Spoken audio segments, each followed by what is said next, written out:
కళాశాల స్థాయిలో ప్రోత్సహించాల్సిన బాధ్యత కాలేజీ యాజమాన్యం మీద, ప్రభుత్వాల మీద ఉంది. మన పాలిటెక్నిక్ కళాశాలలో మంచి ఇన్ఫ్రాస్ట్రక్చర్ ఉంది. ఇక్కడ విశాలమైన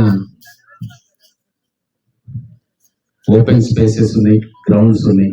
కాబట్టి ఖచ్చితంగా మనకు విద్యార్థుల్లో ఉన్న క్రీడా నైపుణ్యాన్ని వెలికి తీయాలి. ఇక్కడ ఇంకా స్పోర్ట్స్ ఫెసిలిటీస్ ఇంకా ఇంప్రూవ్ చేసుకోవాలి. విద్యార్థుల టాలెంట్ అనుసరించి ఏ క్రీడల్లో మన పిల్లలు రాణిస్తారో ఆ క్రీడలకు ప్రాధాన్యత ఇచ్చి వాళ్ళకు కావాల్సిన మౌలిక వసతులు కల్పించాల్సిన బాధ్యత ఈరోజు ఇప్పుడు కళాశాల మీద మా మీద ఉంటుంది. కాబట్టి నేను ఈ వేదిక ద్వారా ఇక్కడ ఉన్న అధ్యాపకులకు చెప్పేది ఒకటే, మీకు కావాల్సిన స్పోర్ట్స్ ఫెసిలిటీస్ ఇంకా ఏమైనా అవసరం ఉంటే ఖచ్చితంగా మీ ప్రభుత్వం దృష్టికి తీసుకురండి, మా దృష్టికి తీసుకురండి. కనీసం రాబోయే బడ్జెట్లలో ఏదో రకంగా మినిమం ఇన్ఫ్రాస్ట్రక్చర్ మీకు ఇవ్వడానికి మా వంతు కృషి నేను చేస్తా.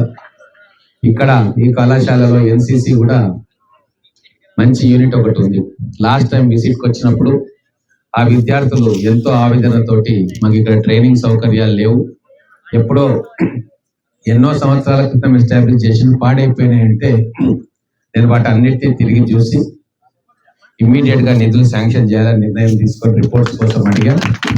ఆ రిపోర్ట్స్ వస్తే ఇమ్మీడియట్ గా అన్ని ఫెసిలిటీస్ తో ఇక్కడ స్టేట్ లెవెల్ ట్రైనింగ్ కూడా నిర్వహించుకోవడానికి మౌలిక వసతుల ఏర్పాటుకు మిగతా అధికారులు, జిల్లా అధికారులతో, రాష్ట్ర ప్రభుత్వంతో కూడా మాట్లాడి నా వంతు నిధులు కూడా ఇస్తాను.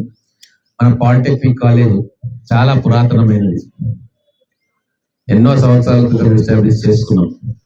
దీన్ని స్టాండర్డ్ మెయింటైన్ చేస్తూ వచ్చే విద్యార్థులకు అద్భుతమైన టెక్నికల్ విద్యను అందించాలి. దానికి మనకు ఈ కాలేజ్ కూడా అప్గ్రేడ్ చేయాల్సిన అవసరం ఉంది. ఇది ఒకటే కాలేజ్ కాదు, జిల్లాలో ఉన్న పాలిటెక్నిక్ కళాశాలలు, ప్రభుత్వ ఆధ్వర్యంలో నడుస్తున్న ప్రతి కాలేజీని కూడా అప్గ్రేడ్ చేసుకోవాల్సిన అవసరం ఉంది. ఈరోజు కొన్ని వేల మంది ఇంజనీరింగ్ విద్యార్థులు తయారవుతున్నారు, కానీ వాళ్ళలో చాలా మందికి స్కిల్స్ రావట్లేదు. ఒక పాలిటెక్నిక్ విద్యార్థికి ఉన్న స్కిల్ వాళ్ళ ట్రేడ్స్ లో ఇంజనీరింగ్ విద్యార్థులకు కూడా లేవు. ఇది వాస్తవం. అందుకే ప్రభుత్వాలు స్కిల్ డెవలప్మెంట్ సెంటర్స్ అని చాలా ఎక్సర్సైజ్ చేస్తూ ఉంది. కానీ ఇక్కడ రెడీమేడ్ గా మనకి ఇంత పెద్ద స్కిల్ అవైలబిలిటీ ఉంది. కాబట్టి మా దృష్టి కానీ, ప్రభుత్వం దృష్టి కానీ, పాలిటెక్నిక్ కాలేజెస్ అప్గ్రేడ్ చేస్తూ లేటెస్ట్ మెషిన్స్ కానీ, టెక్నాలజీ కానీ పిల్లలకు అందిస్తే ఖచ్చితంగా వీళ్ళు బెటర్ స్కిల్ ఫోర్స్ గా తయారై మన ప్రాంతానికి మంచి పేరు తెస్తారని నమ్మకం ఉంది.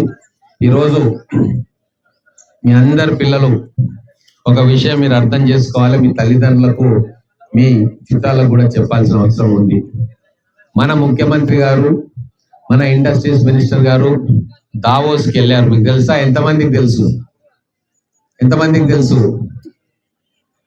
మన ముఖ్యమంత్రి గారు, మన ఇండస్ట్రీస్ మినిస్టరు స్విట్జర్లాండ్ లో దావోస్ కి వరల్డ్ ఎకనామిక్ ఫోరం అటెండ్ చేయడానికి వెళ్ళారు. మీకు తెలుసా?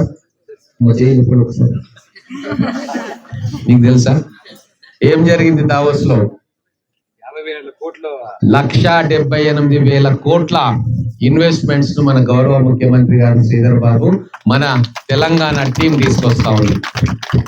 పోయిన సంవత్సరం వెళ్తే 40,000 కోట్ల ఇన్వెస్ట్మెంట్స్ తీసుకొస్తే వాటిలో చాలా వరకు గ్రౌండ్ అయింది.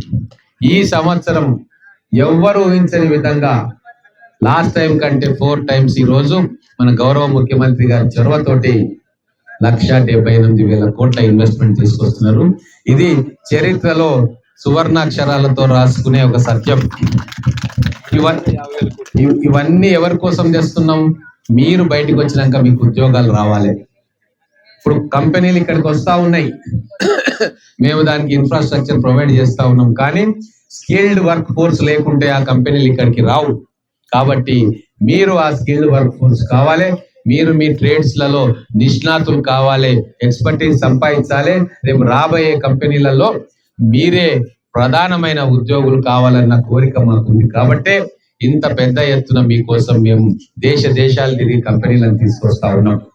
గతంలో ఏం జరిగిందో నేను చెప్పనక్కర్లే. 10 సంవత్సరాల పాలనలో కేవలం 20,000 కోట్ల రూపాయలు ఇన్వెస్ట్మెంట్ రూపకంగా తీసుకొచ్చినామని చెప్పింది. కానీ ఈ రోజు కేవలం 2 సంవత్సరాల్లో 2,30,000 కోట్ల రూపాయల ఇన్వెస్ట్మెంట్ ని మన తెలంగాణ గడ్డ మీద తీసుకొస్తుంది కాంగ్రెస్ ప్రభుత్వం, గౌరవ ముఖ్యమంత్రి రేవంత్ రెడ్డి గారు. మీరు ఖచ్చితంగా దీని గురించి మీరు తెలుసుకోవాలి, అందరికీ చెప్పాలి.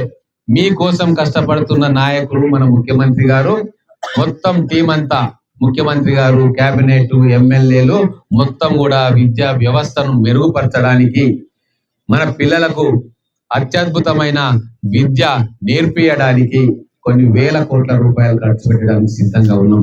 నేను ఇక్కడ ఉన్న ప్రిన్సిపల్స్ ని ఒకటే కోరుతా ఉన్నా, మీరు వినూత్నంగా ఆలోచించండి, మీరు ఇన్నోవేటివ్ వేగా ఆలోచన చేయండి. మీకు నిధులు ఇచ్చే బాధ్యత మేము తీసుకుంటాం. ఖచ్చితంగా ఒక రోడ్డు వేయకుంటే ఇబ్బంది ఏం లేదు, ఇంకో సంవత్సరం వేస్తాం. కానీ పిల్లలు ఒక విద్యా సంవత్సరం నష్టపోతే వాళ్ళ జీవితాన్ని కోల్పోయిన వాళ్ళు అవుతారు. కాబట్టి we are very particular about creating infrastructure in our great institutions.